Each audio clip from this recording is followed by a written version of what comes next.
Paz, sua igreja. Estamos em vitória. Hoje é o dia que o Senhor fez. Nos alegramos e nos regozijemos nele. Amém? Eu gostaria de mais uma vez saudar o Kevin. Kevin nos traz boas lembranças. Ele não recorda muita gente não, mas nós recordamos muito bem dele. Ele é muito pequenininho, com os óculos muito pequenininhos. Mas também me faz lembrar que cada dia que passa eu estou ficando velho. Quando eu vejo os adolescentes, com os quais nós trabalhamos, isso mostra que o tempo voa. Verdade? Eu gostaria que você que está próximo do Kevin, você que está próximo aí desta família que foi apresentada do Wagner, e juntamente com outro casal, pudesse dar um abraço neles, dizer a eles que eles são bem-vindos aqui no nosso meio, por favor. Dá um abraço bem gostoso. Deixa ele sentir o perfume que você está usando, o perfume de Cristo. Amém? Você? Amém. Abraçar faz bem, né, Massinha?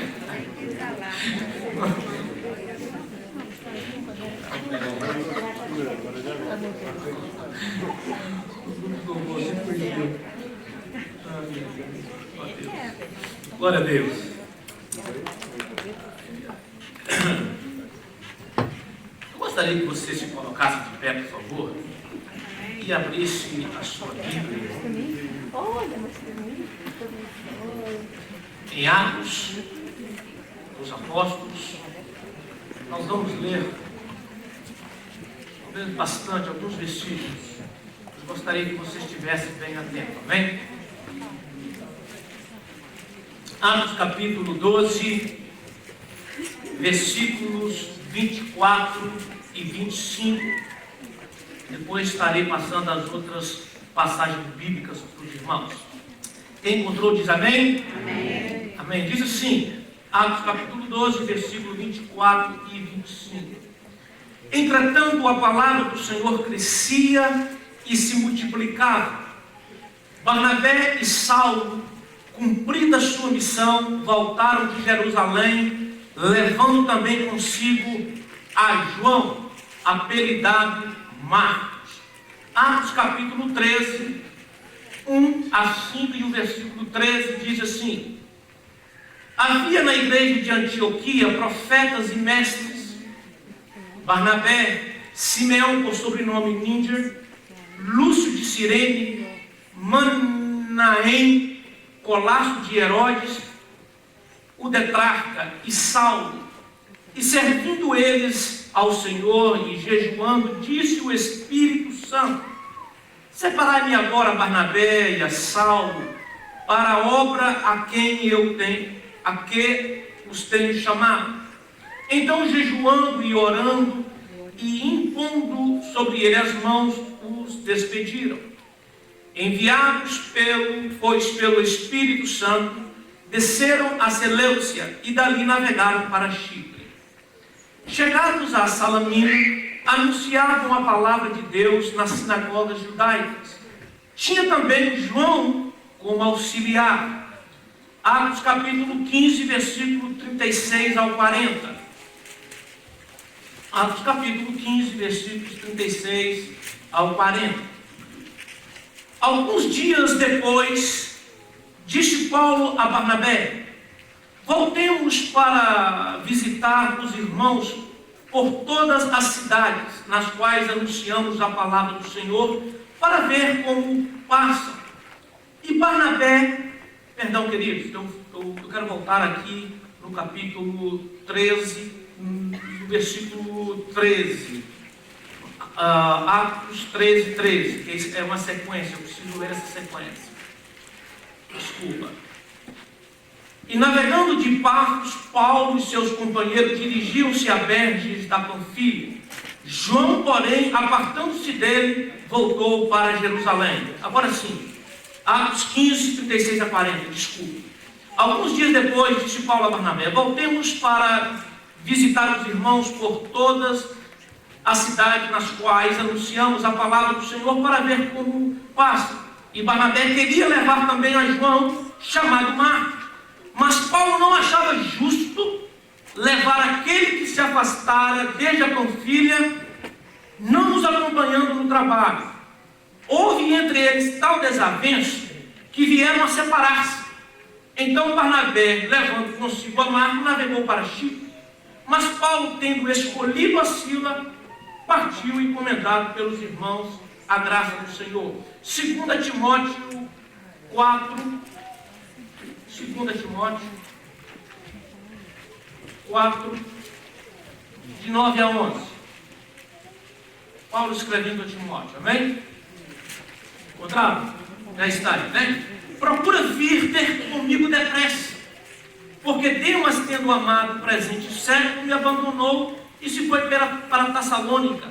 Crescente foi para a Galácia, Tito para Dalmácia. Somente Lucas está comigo. Toma contigo a Marcos e traze-o, pois me é útil para o ministério. Pai, em nome de Jesus, nós te damos graças. Graças pela tua palavra, graças pela inspiração do Espírito Santo, graças pelo teu grande amor com que o Senhor nos ama. Não existe, não há ninguém mais limpo do que o Senhor. O Senhor é belo.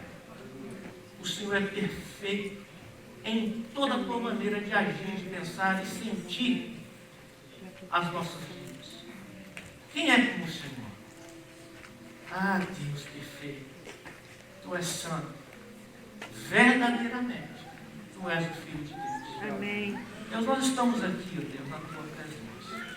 O Senhor conhece cada coração. O Senhor conhece o meu coração.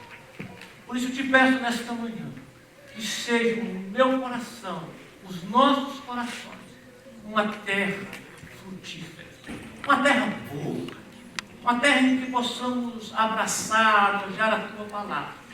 De tal maneira, que nós venhamos ser transformados por ela. É o que nós te pedimos em nome de Jesus. Podeis assentar. O tema que eu gostaria de trabalhar com os irmãos nesta manhã, gostaria de falar sobre o Deus da segunda chance. O Deus de uma nova chance. Um Deus de novos começos. Um Deus que dá a todo ser humano a oportunidade de recomeçar na vida. A vida de João, tenho certeza que vocês perceberam, eu frisei em todos os textos que eu li, se diz respeito a Marcos. João Marcos. Quem foi João Marcos? João Marcos, ele é sobrinho de Barnabé, filho espiritual de Pedro.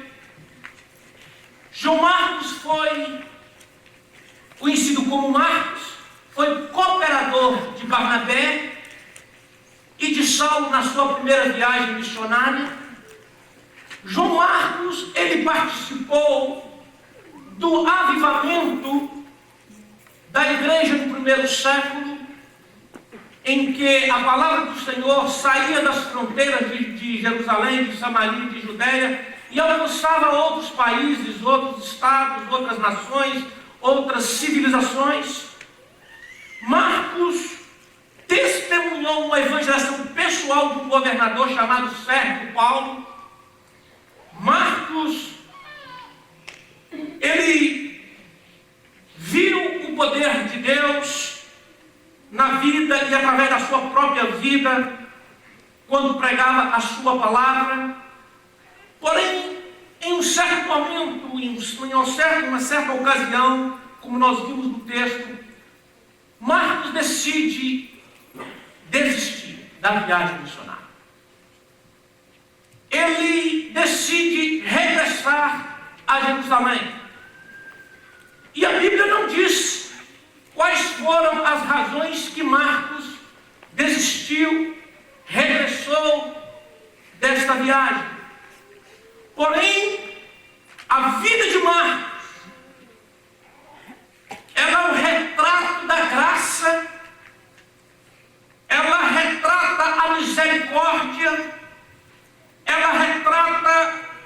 amor de Deus à sua vida, e certamente pode ser a minha e a sua história. A vida de Marcos, ela representa a graça restauradora de Jesus.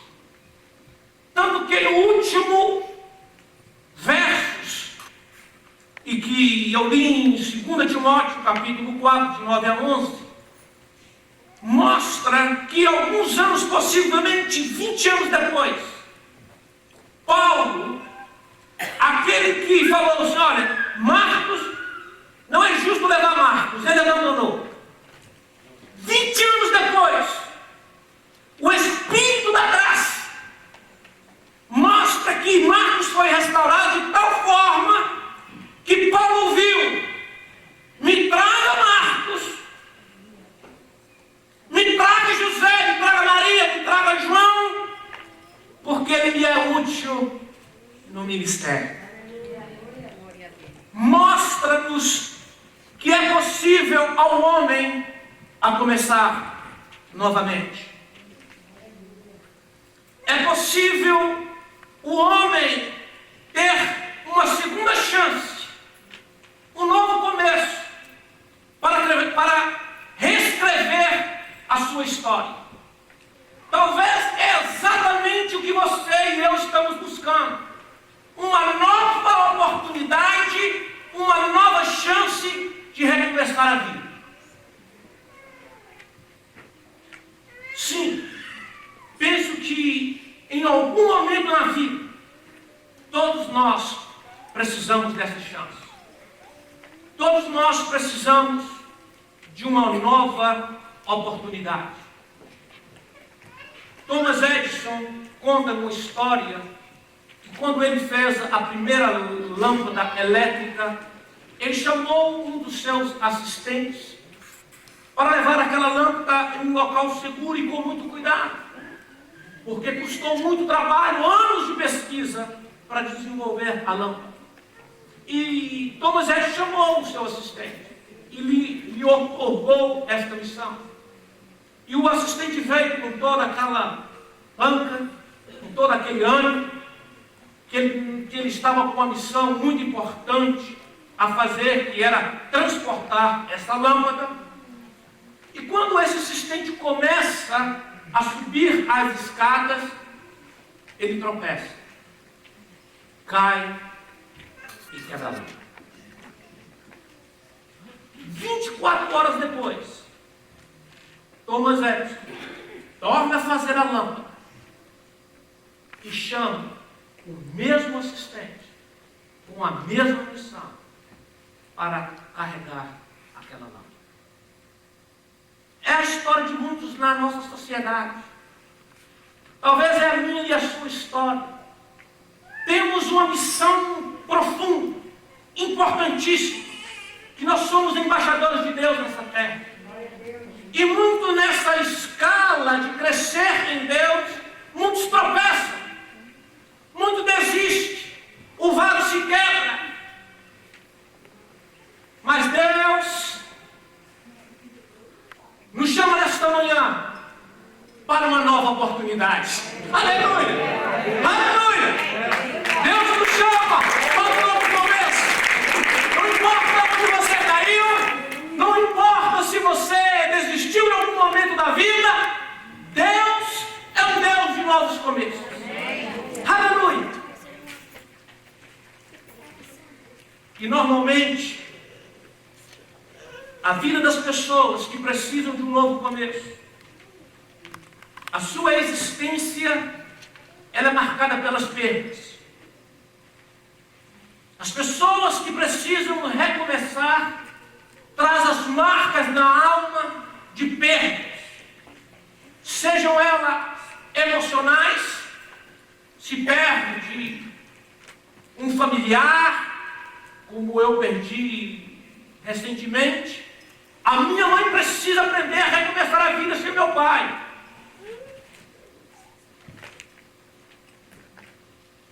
Pessoas precisam recomeçar a sua vida sentimental.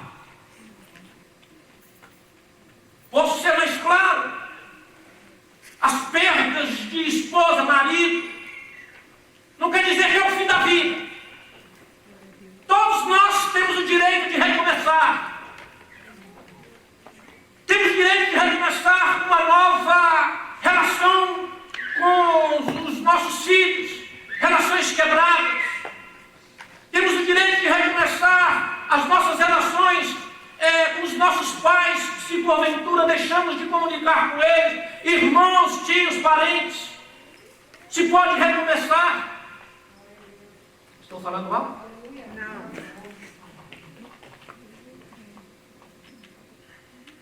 A vida das pessoas que precisam recomeçar e ter uma nova oportunidade são marcadas também por perdas materiais. Ano passado, pelo menos, nós vimos aqui no sul de New Jersey, quando passou o furacão Sandy, trazendo destruição material e emocional. Eu vi uma reportagem de uma família que a sua casa foi banida pelos ventos, tiveram que recomeçar desde a fundação. Perdas financeiras. As pessoas são marcadas pela perda de trabalho. Somos marcados pelas perdas das coisas espirituais. Quando nós perdemos o primeiro amor, perdemos o compromisso, a dedicação. São pessoas que precisam de um novo começo.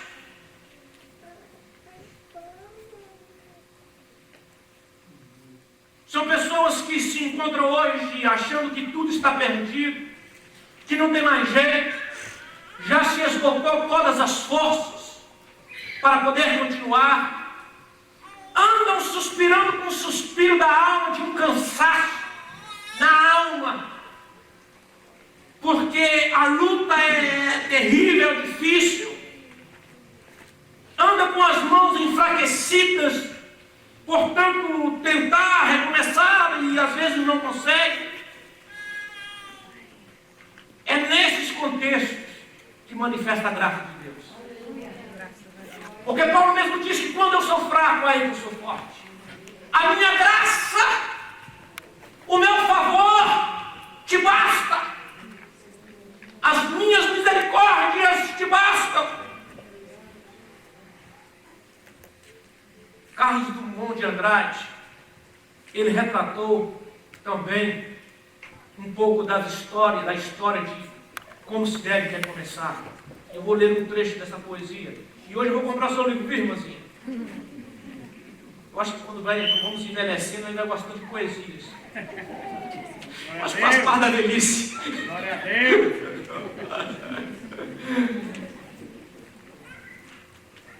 Recomeçar, diz Carlos Drummond de Andrade, recomeçar é dar uma nova chance a si mesmo. É renovar a esperança na vida e, o mais importante, acreditar em você de novo. Sofreu muito neste período? Foi aprendizado. Chorou muito? Foi limpeza da alma. Ficou com raiva das pessoas? Foi para perdoá-las um dia. Isto é recomeçar. Isto é dar uma nova chance a si mesmo. Então, queridos, eu quero dar 3 sugestões nesta manhã para nós recomeçarmos, para quem está buscando uma oportunidade, uma nova oportunidade na vida. Primeira sugestão: para-se de lamentar. Deixa a queixa. Deixe a murmuração. Provérbios 23, 29 diz assim: para quem são os ais? Para quem os pesares? Para quem as queixas? Para quem as feridas sem causa? E para quem os olhos vermelhos? Para os que se demoram em beber vinho? Para os que andam buscando bebida misturada? Lamentações, Provérbios 23, 29 e 30. Agora Lamentações 3, 39 diz assim: por que se queixa um homem vivente? Queixe-se cada um dos seus próprios pecados. É o que está escrito. Talvez você está falando, o que tem a ver esse versículo que você está falando? O versículo de Provérbios trata muito claramente sobre a questão do alcoolismo, da bebedice, o que eu não vou tratar nesta manhã.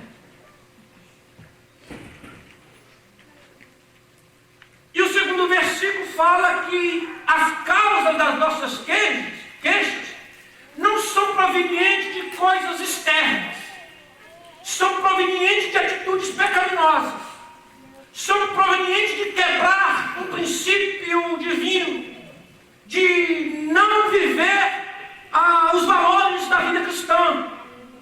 Se você perceber bem, a todas as queixas que nós temos, você vai ver que a causa dela não vem de fora, vem de você mesmo, vem das nossas práticas. O que eu tenho percebido, que as pessoas que lamentam, elas estão embriagadas emocionalmente, elas se embriagam com as suas próprias queixas, andam cambaleante com as suas próprias amarguras, com inveja, se apaixonam dos próprios atropelos da vida, se aquecem a alma com as decepções, com as frustrações, continuam a bater em portas que não foram abertas, choram de oportunidades não aproveitadas, continua com a nostalgia, com a saudade melancólica, depressiva de um passado que deveria ser esquecido. Mas ele se torna tão presente que lhe rouba, lhe furta um hoje cheio de esperança. Aquele que vive queixando, aquele que vive se murmurando, nada mais estão embriagados com as suas próprias queixas. Você já conversou com algum bêbado? Não? Eu já. Não existe ninguém mais falante que um bêbado. Sim ou não? Sim ou não? Estou falando de ti. Se não perde um bêbado, tem papo, meu irmão. Tem conversa para a noite toda. É assim aqueles que têm alojado as queixas, as frustrações, as decepções no seu coração. Estão embriagados, estão misturando os sentimentos. O que acontece, queridos, é que eles nunca veem um hoje cheio de esperança para as suas vidas, porque estão presos aos ressentimentos. Você já fez aquela pergunta? Se pudesse voltar no tempo. Já fizeram essa pergunta? Já deu essa vontade de voltar ao tempo? De corrigir os erros do passado? De evitar as decisões não sábias tomadas? De regressar ao passado? De fazer escolhas que não foram bem sucedidas? Todos nós gostaríamos de fazer isso. Sonhamos com fazer isso. Mas não tem jeito. Não tem jeito. 3 coisas não voltam atrás: o tempo, a flecha e a palavra dita. Mas em Deus, tudo se pode tornar novo. Não fique batendo em portas que já estão fechadas, oportunidades que já passaram. Deus pode abrir outras portas. Deus dá outras oportunidades. Eu conversei com um jovem nessa semana e ele estava falando como me arrependo de ter perdido aquela chance naquela faculdade. Eu disse para ele: esqueça, outras oportunidades surgirão. O importante é se você está preparado para recebê-las. Não estamos preparados, sabe por quê? Porque estamos batendo em portas fechadas, estamos cambaleando, andando cambaleantes, com as nossas queixas, com as nossas murmurações. A maior parte dos nossos problemas são provocados pelas nossas próprias desobediências. Pastor, não pertence a esta casa. As queixas, elas têm o poder de nos cegar das coisas boas da vida. Pode estar o sol mais lindo como está hoje. Para o queixador, para o queixume, é dias de trevas. faz com que a nossa alma chore de lembrança das coisas passadas e despreze o cuidado de Deus. Abra lá sua Bíblia em Números 11. Vou repetir essa frase. As queixas, ela tem o poder de nos cegar das coisas boas que temos vivido e faz com que a nossa alma chore de lembranças das coisas passadas e despreze o cuidado de Deus hoje. Encontraram em Números 11? Eu vou ler alguns versículos aqui. Talvez até o 6, só para os irmãos entenderem o que eu acabei de dizer. Queixou-se o povo da sua sorte aos ouvidos do Senhor. Ouvindo o Senhor, acendeu-lhes a ira, e o fogo do Senhor ardeu entre eles e consumiu a extremidade do arraial.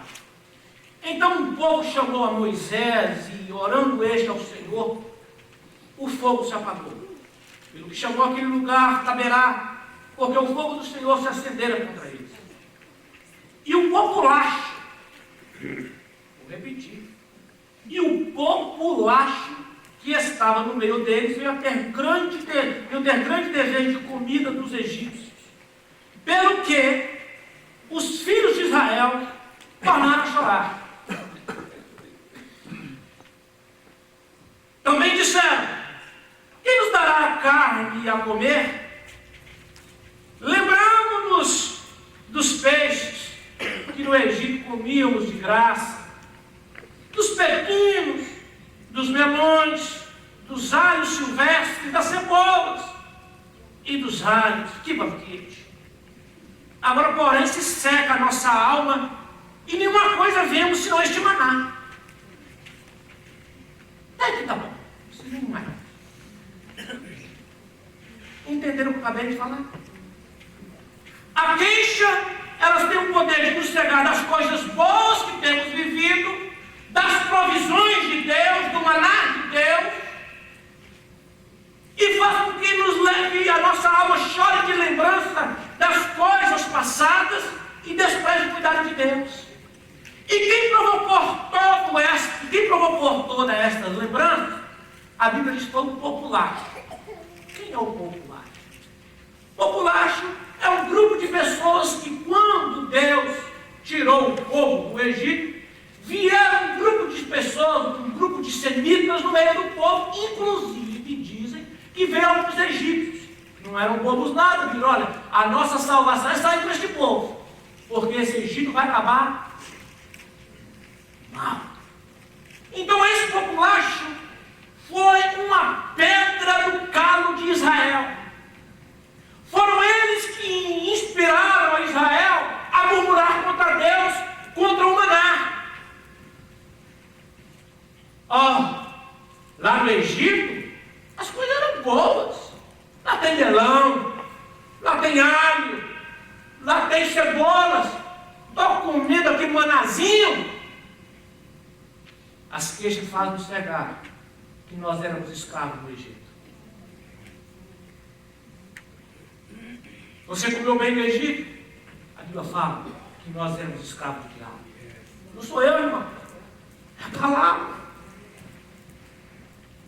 Lembramos que desfrutamos do Egito, comemos do melhor no Egito, mas esquecemos que carregamos uma carga espiritual terrível nas nossas costas.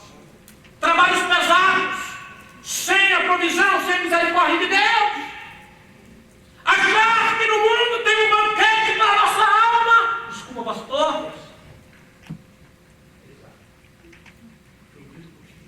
Achar que no Egito tem um banquete para a nossa alma é desprezar as provisões que há no Calvário.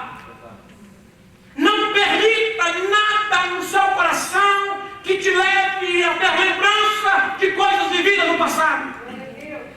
Não tem nada que você possa do seu passado aproveitar. Um passado sem Deus, diz a Bíblia que nós estamos mortos e sem esperança. Santo.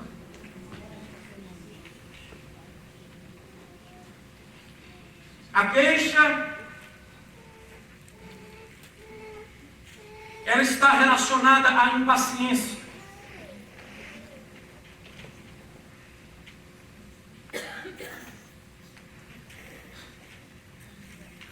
De quarta-feira, o relógio estava trabalhando, estava atrasado, e a irmãzinha lá, e ela olha para o relógio, não passa e tal. Agora está passando rápido demais. A queixa, ela está relacionada com a impaciência. E a paciência é fruto do Espírito. Se a paciência é fruto do Espírito, a impaciência é fruto da carne. É simples assim. Sim ou não? Não temos paciência com as circunstâncias. Eu estou dando sugestões de como podemos mudar a nossa situação, de como podemos recomeçar. Primeiro, nós deixamos as queixas. A queixa, ela está relacionada com a impaciência. Não temos paciência com as circunstâncias contrárias. Quando tudo está ao contrário, logo aparece a impaciência. Não estamos exercitados a querer esperar. Eu vou dizer bem claramente, eu sou até um pouco assim. Quando vai então nesses consultórios médicos, meu Deus, hoje está até mais fácil. Você leva o seu iPad ali, você leva o livro e deixa o tempo passar. Mas anos atrás, não tinha nada disso. Eu gostaria de chegar cedo e sair logo. Simples. Vai no restaurante, pegue sua comida. 35 minutos, esse garçom, o que está acontecendo? 40, aí você começa, o questiona. Não, se não vier em 5, eu estou embora. Ele não, Valdemir. Impaciência. A queixa se liga à impaciência. A queixa é muito simples ver como a gente se queixa. Você está no tráfico, você está na praça para vir para a igreja, aí tem um santo de Deus na Kearney Avenue, andando a 5 por hora. Entra essa experiência. Hello? Qual é a vontade? Senhor, manda fogo! Senhor, remove essa montanha! Vou chegar atrasado, o pastor vai puxar minha orelha, vou chegar atrasado, eu não vou para a intercessão, e papapá. Para evitar isso, sai às 8h30 da manhã. 9, eu faço, vou longe um pouquinho, sai 9. Não é verdade, irmãos? As queixas dos nossos filhos é com a nossa paciência com eles. Sim ou não? Quem tem filho aqui, sim ou não? Pai, você é muito impaciente. As queixas, elas nos fazem então, elas nos cegam, elas fazem nós agirmos precipitadamente, falar precipitadamente. Eu disse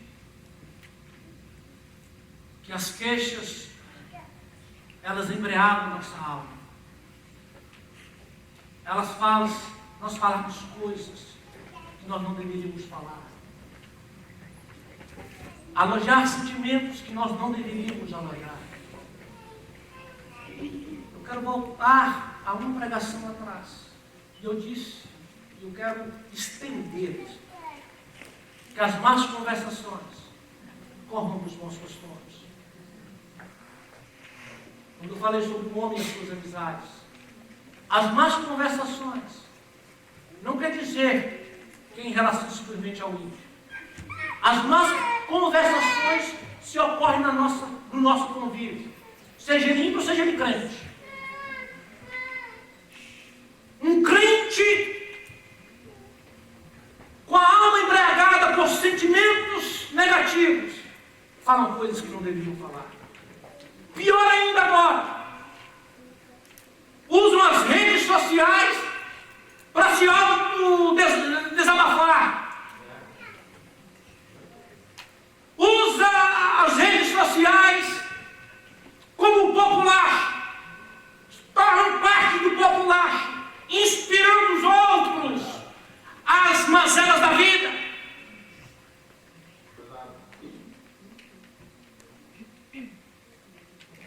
Nada contra as redes sociais, Na verdade, até eu tenho no Facebook, mas parei de postar as coisas. Quem me mostra algumas coisas é a Ana Paula, mesmo assim, me mostra algumas coisas que nós morremos de rir. Essa semana mesmo ela me mostrou um vídeo engraçadíssimo. E eu me apaixonei por aquele vídeo. 2 criancinhas, irmãos gêmeos. Não sei se vocês viram, brincando com a borrachinha. Como eu queria ser aquelas crianças. Inocentes, se divertindo puramente com uma coisinha assim, puxando a borrachinha, e aquela borrachinha saltava e eles caíam na gargalhada. Uma alma limpa. Não é verdade? A Bíblia diz em Filipenses 2,14: fazem tudo sem queixas e sem discussões. Fazem tudo sem queixas e sem discutir, sem criar problemas. A segunda sugestão que eu preciso adiantar: para recomeçar, para ter nova oportunidade, uma nova chance. Quero dizer que recomeçar não é fácil. Quem disser para mim que recomeçar é fácil, me ensina depois a forma, porque eu vejo que recomeçar é difícil. Tente recomeçar ou criar um hábito alimentar para você ver que é fácil. Tenta recomeçar a fazer uma série de exercícios, ver se é fácil. Tente.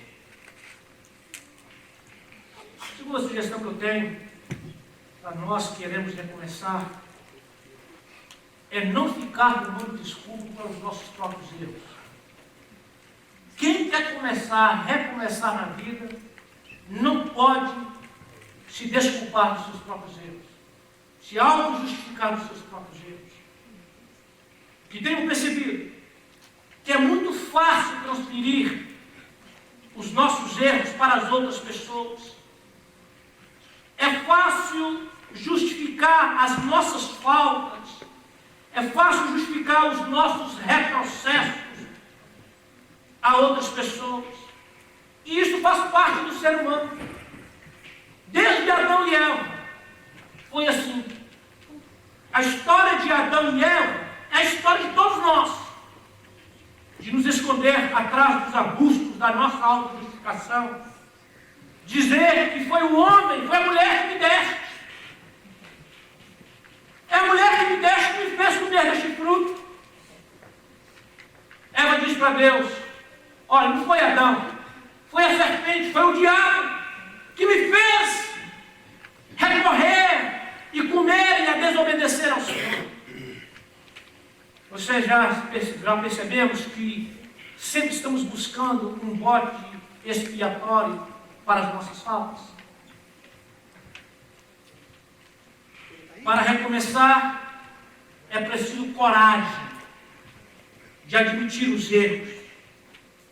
Para recomeçar, é preciso coragem para pedir perdão pelas injustiças cometidas. Para começar, precisamos a coragem e a esquecer os ressentimentos, a raiz de amargura. Para recomeçar, é necessário um perdão, um arrependimento genuíno. Está escrito: se confessarmos os nossos pecados, Ele é fiel e justo para nos perdoar os pecados e nos purificar de toda injustiça. Confessai, pois, os vossos pecados uns aos outros e orai uns pelos outros para seres curados. Muito pode, por sua eficácia, a súplica de um justo. 1 João 1,19, Tiago 5,16. É o sangue de Cristo. Quando nós recorremos ao sangue de Jesus, quando nós recorremos ao Calvário, este sangue nos condiciona a nos lavar completamente de todas as nossas feridas, a curar as nossas feridas, a perdoar os nossos erros que temos cometido no passado. É o sangue que nos dá a oportunidade de começar uma nova vida. É através de se arrepender dos nossos pecados é que nós nos chegamos a Deus. Tem uma história que eu amo tanto na Bíblia. A história de Raabe. Raabe é uma mulher que teve uma chance de começar tudo de novo.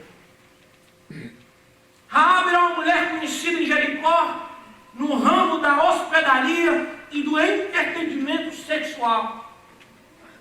Vamos falar em outras palavras. Ela era uma empresária. Ela tinha um hotel. Ela alojava pessoas, viajantes. E além disso, dava favores, prazeres àqueles nobres. Em uma outra palavra moderna, seria uma meretriz. Está até mais bonito, meretriz. Eu ia falar, Raabe é um retrato perfeito da misericórdia de Deus, de que se pode começar, ter uma nova história.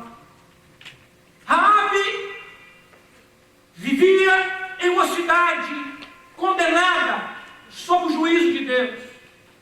Raabe vivia uma vida condenável. Raabe, a Bíblia diz que pela fé ela foi salva, porque ela abraçou as notícias que foram dadas através dos espias. E a Bíblia diz que os espias foram na casa de Raabe, ela nos protegeu e fizeram uma aliança com eles. Se ela colocasse esta corda, coloca esta corda na janela da sua casa, e todos que estiverem dentro da sua casa, seu pai, a sua mãe, seus irmãos, e quem mais você quiser, aleluia, colocar dentro da sua casa esse cordão vermelho, vai ser um sinal da graça, da misericórdia na sua vida, e nenhum mal vai chegar na sua casa. Fala do sonho. Esse fio escarlata pendurado na janela de Raabe fala do sangue, da nova aliança em Cristo Jesus. E que todos que estão debaixo dessa aliança, na sua casa, independente do seu passado, que seja tão ruim, não tenho certeza que não é tão ruim como foi de Raabe, alcançará misericórdia. Você deveria bater com uma salva de palmas, né? Para Deus, pela graça e misericórdia de Deus. Porque nenhum de nós aqui tem um passado tão ruim que não merece o perdão de Deus. O milagre maior de Jericó não foi cair os muros, foi o lugar onde Raabe morava, não caiu. O maior milagre desse evento não foi simplesmente os muros cair, mas a sua casa ficar intacta. Aleluia! Aleluia! Quando nós estamos debaixo do sangue, pode passar um furacão, pode vir o sangue, mas nós estamos debaixo da misericórdia, da proteção divina, porque sabe nós estamos no sangue daquele que vive e reina para sempre. E não é sangue de bode, nem sangue de cordeiro, mas o sangue do Filho de Deus, e o seu nome é Jesus Cristo. Aleluia! É possível começar uma nova vida. Deus tem uma oportunidade para você, jovem, que está preso à droga, que está preso à prostituição. Você pode escrever uma nova vida na sua história. Deus pode ir à porta da sua vida. E você, aleluia, Deus irá fazer você uma grande mulher, um grande homem de Deus. Aleluia! A vida de Raabe mudou de tal forma que prova o Espírito Santo colocar o seu nome na genealogia das genealogias, que é a genealogia do Messias. Sacadai alabacere que tem alabassuia. Raabe está na genealogia de Jesus. Salomão casou com Raabe. Ele não observou, não ficou olhando o seu passado. Ela mudou de vida. Ela deixou o seu comércio de prostituição. Fala abaixo. Assume essa coisa. Deixou de ser empresário de entretenimento sexual para ser um vaso nas mãos de Deus. Ela casou com Salomão e Salomão teve Boaz.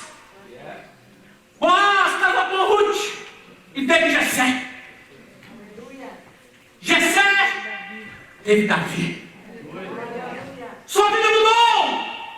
A sua história pode mudar hoje. Amém. Tem um novo começo para nós hoje. Tem um novo ministério para você hoje. Aleluia. Aleluia. Eu sinto a sua presença neste lugar.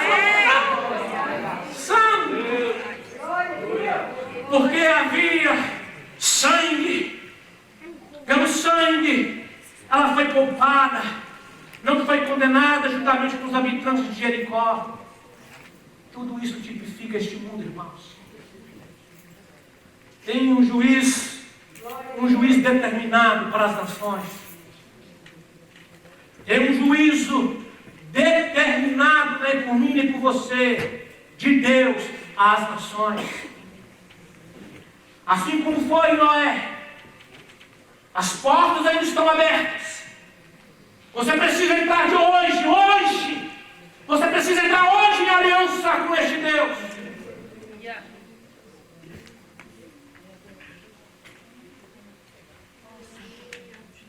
está gravando, vou dar uma palavra direto para a internet. Você que nos ouve, vai acostumando, pastor. Você que nos ouve, que possa ouvir essa mensagem. Entre em aliança com Jesus nesta manhã.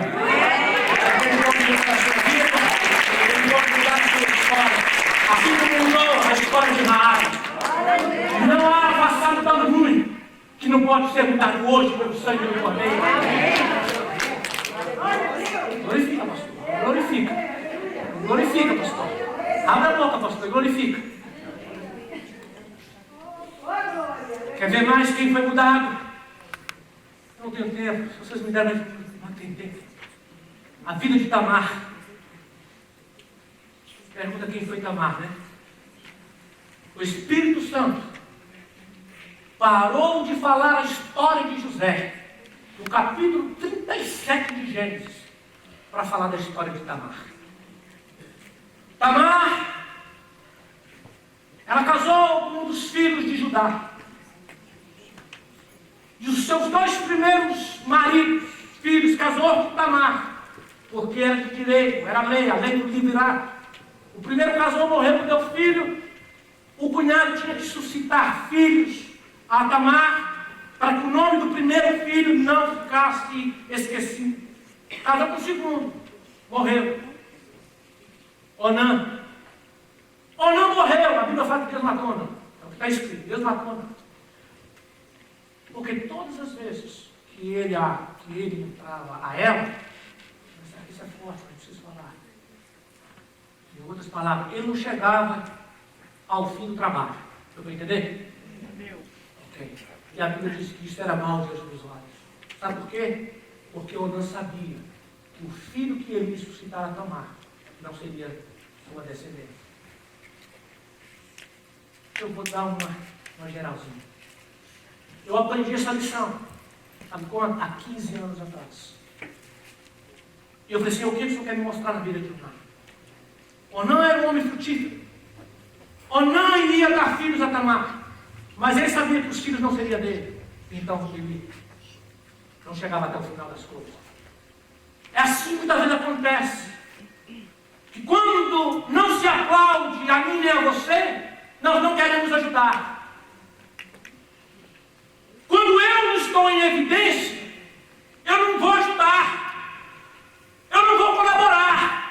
Porque os aplausos não vai ser para mim. Ser chamado de abençoado não vai ser eu. Vai ser o meu outro irmão, então eu não vou ajudar. Isso ocorre. E pela autoridade do Espírito Santo dentro da igreja.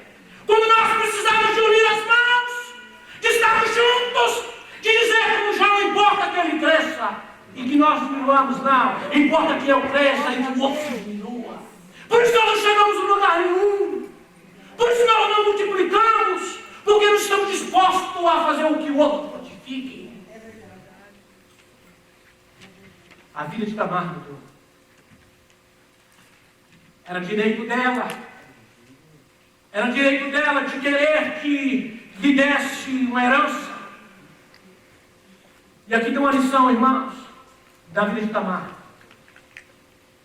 nós estamos cansados de esperar, porque lhe foi falado: espera que o meu filho mais jovem cresça e ele será dado. Judá esqueceu disso.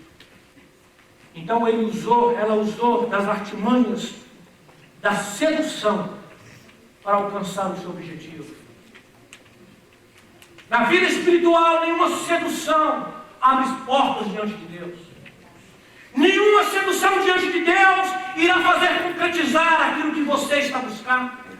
É Deus que realiza, é Deus que faz, é Deus que determina, é Deus que fecha, é Deus que abre as portas.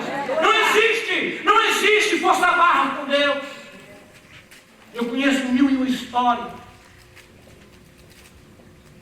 Se tivesse tempo, poderia falar pelo menos 15. Com Tamar, eu aprendo essas coisas. 3 coisas foram roubadas de Judá. 3 coisas foram roubadas de Judá quando ele foi seduzido por Tamar. Deixou a sedução o levar. O seu anel, o seu lenço, o seu cordão e o seu cajado. A presença do Espírito Santo, o seu cordão fala de comunhão e o cajado fala da sua autoridade. 3 coisas Satanás nos roubam quando nós queremos solucionar as coisas pelas nossas próprias mãos, como Tamar tentou fazer. Nos rouba a sua presença do Espírito, rouba-nos a autoridade e rouba-nos a nossa comunhão com Deus. Para finalizar, uma outra sugestão para mim e para você que está querendo ter uma nova oportunidade: não tenha medo, não lamente, não fique arranjando desculpa para os erros e não tenha medo de querer mudar. Obrigado, André. Esse não é uma bênção, gente. Obediente, você. Não, Deus te abençoe, André. Eu pedi para isso, suba quando estiver faltando 10 minutos. 10 minutos. É a obediência que honra, viu, André?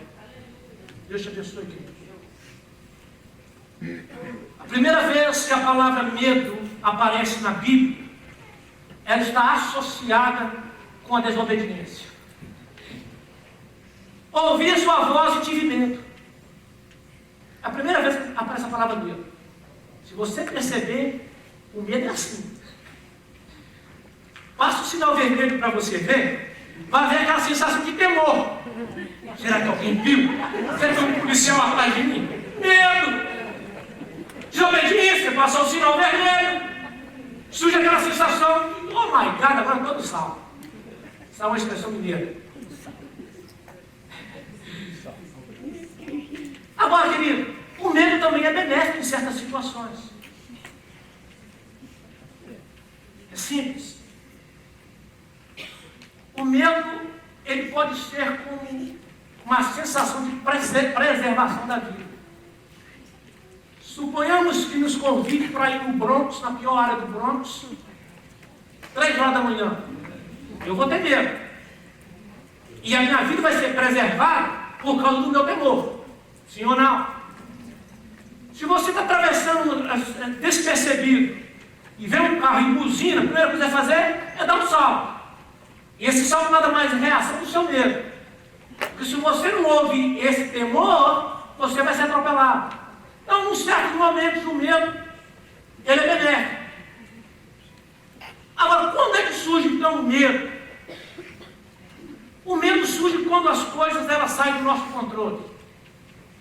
Se você perceber, quando você tem aquela sensação de medo, é quando você perde o controle das coisas. Aliás, nós não temos controle de nada. Quem controla nossas vidas é o Senhor Deus. Quando achamos que está tudo bem, surgem os imprevistos. O carro quebra, perde o trabalho, fica doente, as férias têm que ser adiadas. Quer ver mesmo? Quando se vai no médico, e às vezes não é aquilo que você esperava ouvir.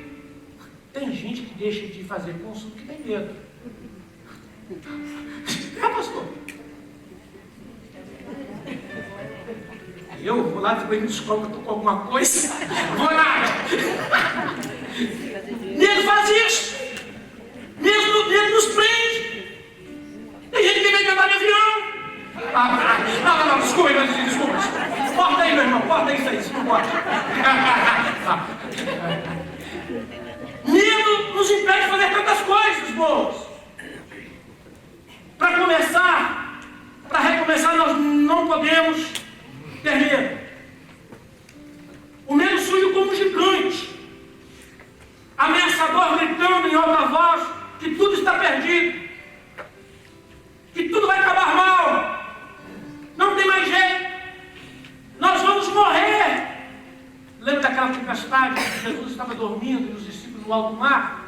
Senhor, nós vamos morrer, não te dá que nós pereçamos aqui. O medo traz desespero na nossa alma, que a nossa alma grita de desespero.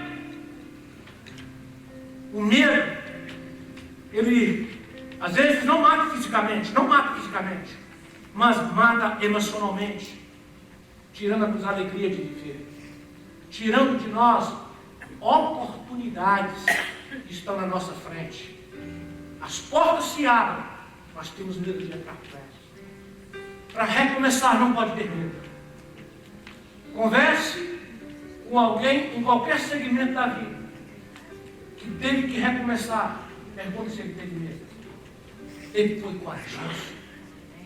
Ser forte, Josué, e ser corajoso. Entra por essas terras que eu estou te dando. Entra por essa porta que eu estou abrindo hoje para você. Não sei qual que é, mas entre por ela. Não tenha medo, porque tudo vai acabar bem. Porque eu estou contigo. Não temas. Eu sou aquele que te ajuda. Sou aquele que te fortalece. Então, como eu posso então superar o medo? Estou para terminar, irmãos. Se supera o medo indo na pessoa certa, como foi os discípulos. Jesus estava dormindo com a sua cabeça em uma almofada. Uma tempestade, um ventaval assolava aquele barco e ele estava tranquilo. Quando bate temor, porque bate temor. Quando existem incertezas, as dúvidas, vá à pessoa certa. Ele está com você no seu barco. No meio dessa tempestade que eu e você possamos estar vivendo, temos o Senhor dos Senhores, aquele que controla o universo, aquele que fala com os ventos, cala-te. Aquele que fala as ondas, cesse. Aquele que tem os nomes e o número de todos os peixes nos mares. Aquele que conhece todas as estrelas do céu. Ele que está no controle do nosso barco, da nossa vida. Não tem tempestade, quando Ele está conosco, que possa nos fazer naufragar. Nós somente nos naufragamos quando nós não vamos à pessoa certa. Não tenha medo. Não tenha medo. Não tenha medo, filho de Deus. Vá a Jesus. Vá a Jesus. Ele pode dar a você essa oportunidade que tanto você está procurando. Seja qual for a situação, jovens que me escutam, seja qual for a situação, Ele está pronto para nos ouvir. Não tenha medo de ir a Ele. Chegamos a Ele como nós nos encontramos, com os nossos dessabores da vida, com as nossas angústias nas nossas almas, com os nossos traumas, com os nossos temores, com as vozes dos acusadores que retinam na sua e na minha consciência. Não tema aquele que aponta o dedo para você. Vai Jesus. Alguém pegou uma mulher em pecado e levou a Jesus. Queria saber o que Jesus falaria com eles. Aquele que não tem pecado, que joga a primeira pedra. Aquela mulher foi restaurada para uma nova vida. A mulher adulta. Aquela mulher, Jesus falou 3 coisas para esta mulher que eu quero deixar com você e assim eu vou terminar. Porque eu gostaria de Deus que eu não quero estender. 3 coisas Jesus disse àquela mulher. E eu tenho certeza que a vida da mulher não foi mais a mesma. Se você quer começar uma nova oportunidade, ter um novo começo na sua vida, seja qual for a sua situação, Jesus diz para você nesta manhã, e para mim nesta manhã: vai e não peques mais.